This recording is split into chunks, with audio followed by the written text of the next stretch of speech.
You're still with me, Anton Rojas, and Coach Hammer Martin Antonio, joined right now by the winning coach, champion coach, Coach Alan Ricardo. Coach Alan, congratulations on the Game 1 victory. Perpetual is the #1 scoring team in the NCAA, 94.2 points per contest. They only scored 80 today. Paano nyo nagawa yun, Coach? Well, number one thing, we're trying to limit them. Actually, 15 to 18 points per quarter. Ayun, sabi ko nga sa mga bata, if we limit the scoring output of Perpetual, malaki chances natin mananalo tayo because sila yung #1 favorite talaga dito sa season 99. Coach Allen, naiilang pa rin ako ng Coach Allen. Tama. alam mo pare, Repa, alam natin na ang Perpetual strongest third quarter team. Nakita natin yan throughout the whole season. You outscored them plus 17 in the third quarter, powered by your two big guys. Unahin na natin itong si Silorio. Coach, ano yung sinabi mo sa kanila nung halftime? Kasi ang lakas nung dating agad nila in the third quarter. Sabi ko lang naman sa kanila, #1 thing on the offensive end, we need to execute. Kasi yung mga talo namin, especially kung going back to the elimination, yung San Beda and Perpetual, ang dami namin isolation eh. Oo, kulang na lang, bigyan ko lahat sila ng bola eh.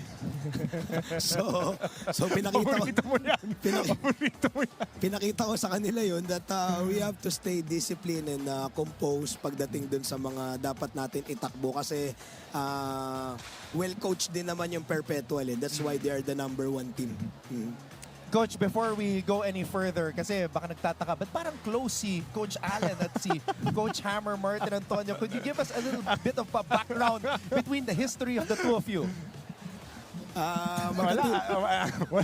Magka-teammate kami dati sa high school and then yun, sana Sa Lourdes, Coach. Sa Lourdes. Sa kasamaang palad. Sa kasamaang palad. Nag-try out ako sa San Beda pero hindi ako nakuha. That's why nag-end up ako sa Letran. And then, ayun, nagkaroon kami ng different destiny yun. And then, ayun. Hindi mo sinabi yung totoo na nakikikain ako sa inyo pag merienda with your mom. At saka kinukwento ko nga Coach Allen na kanina nakita ko si Coach PJ Walsham nandito na we watched season 7 to 8 together when San Beda won the championship. And the season prior, pinanood din natin nung nag-champion sila JR Reyes naman in the NC. Kaya kayo nagpakalbo lahat. Yeah, yun talaga. Kasi, parang iba kasi yung dating pagkakalbo. Parang nakakatakot. Naka-filter pa si Coach Allen. Naka-filter si Coach Allen yan. Ito yung, kasi nandiyan si Sizer. So medyo kalmado ka ngayon eh. Yeah. Coach, your captain, Titing Manalili, he broke the record previously held by Ruvik Danag, who had 34 points, single game scoring record. Today, Manalili had 35 points. Is this something that you expected, and now that, or while it was happening, what was going through your mind na bumubuhos ng puntos itong si Manalili? Actually, hindi ko na napapansin na 35. Ang pinapansin ko yung transition defense namin eh. Kasi shoot kami, shoot din yung Nakita ko sumisigaw ka na, patapos na yung laro. Gusto mo hindi ako masyadong tumitingin doon sa stats niya na naka 35 siya. But he earned it. Okay, nakita ko naman din sa ensayo, tinrabaho niya yun. So, ayun lang. It just so happen na sumunod lang sila doon sa game plan. Binitawan nila yung ego nila. And ayun. Kaya natapos tong game 1 na to, we end up winning. Coach Hammer, I have a follow-up question with regards to Manalili. Kasi Coach Allen, we were trying to compare itong si Titing Manalili. I said a little bit of Chuck Ronquillo, back in the day, a little bit of Leo Avenido. Coach Hammer said L.A. Tenorio. Diba? Yung control niya, sa opensa. Coach Allen, who would you compare, or who does Manalili remind you of? Actually, combination na para mga Mark Cruz, Kevin Alas, Roy Sumang. Oy! Stay at home talaga si Coach Allen. Binibuild up lang namin yung athleticism niya kasi gusto ko medyo matulungan talaga yung bata going to his college and hopefully going to the pro level.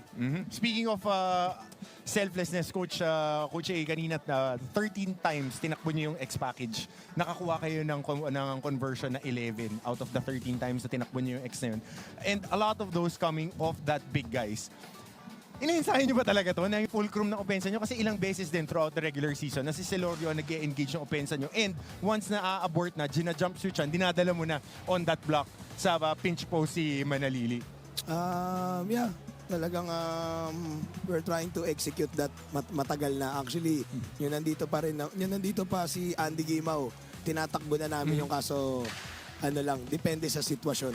But it's just so happy na ang ganda kasi ng dinidepensa ng Perpetual talaga kasi nakakontest sila sa amin. At saka... So, sabi ko, tignan natin, baka ma-misdirect natin. Oh, last question. Last question ako. Last follow-up question. Ang galing sumalo ng mga big man mo. Ina-ensayo niyan? Yes. In traffic. In traffic, ang galing sumalo, lalo na yung mga drop passes. Ang ganda Yes. ng mga catch and finish na lang talaga sila. Yes. Masakit na nga yung kamay nila sa medicine ball eh.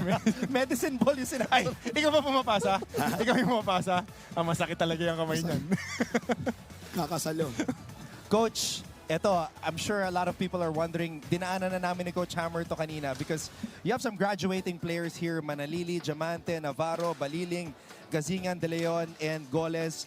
Last February, you were named the interim head coach of the Letran Knights. Now, I want to ask this burning question. I'm going to throw it in. Are they going to stay in Intramuros, Coach Alan Ricardo? Yeah. Definitely 100% they will stay. The boys will stay. All right, you heard it here first Yep. from Coach Alan Ricardo, the interim head coach. Coach Hammer, your Ako, friend wants to remove that tag. I am campaigning for Coach Allen's interim tag to be removed. But Coach A, very good win. Sa pa? Thank you very much. Coach, you can greet everybody tuning in right now. Maraming salamat po sa Letran community na walang sawang sumusuporta sa amin. Kila Father Rector, kila Father Vic. Maraming salamat po, Boss Frank Lau and Jacob Lau sa walang sawang pagsuporta sa amin sa simula ng campaign namin. And sana suportahan niyo po kami sa Game 2 namin on March 20, Wednesday. Magkita-kita po tayo. And meron pa po kaming unfinished business. Salamat. Going for championship number 14 in NCAA Juniors Basketball are Coach Alan Ricardo and the Letran Squires. Coach Alan, enjoy this win and we'll see you all again on Wednesday.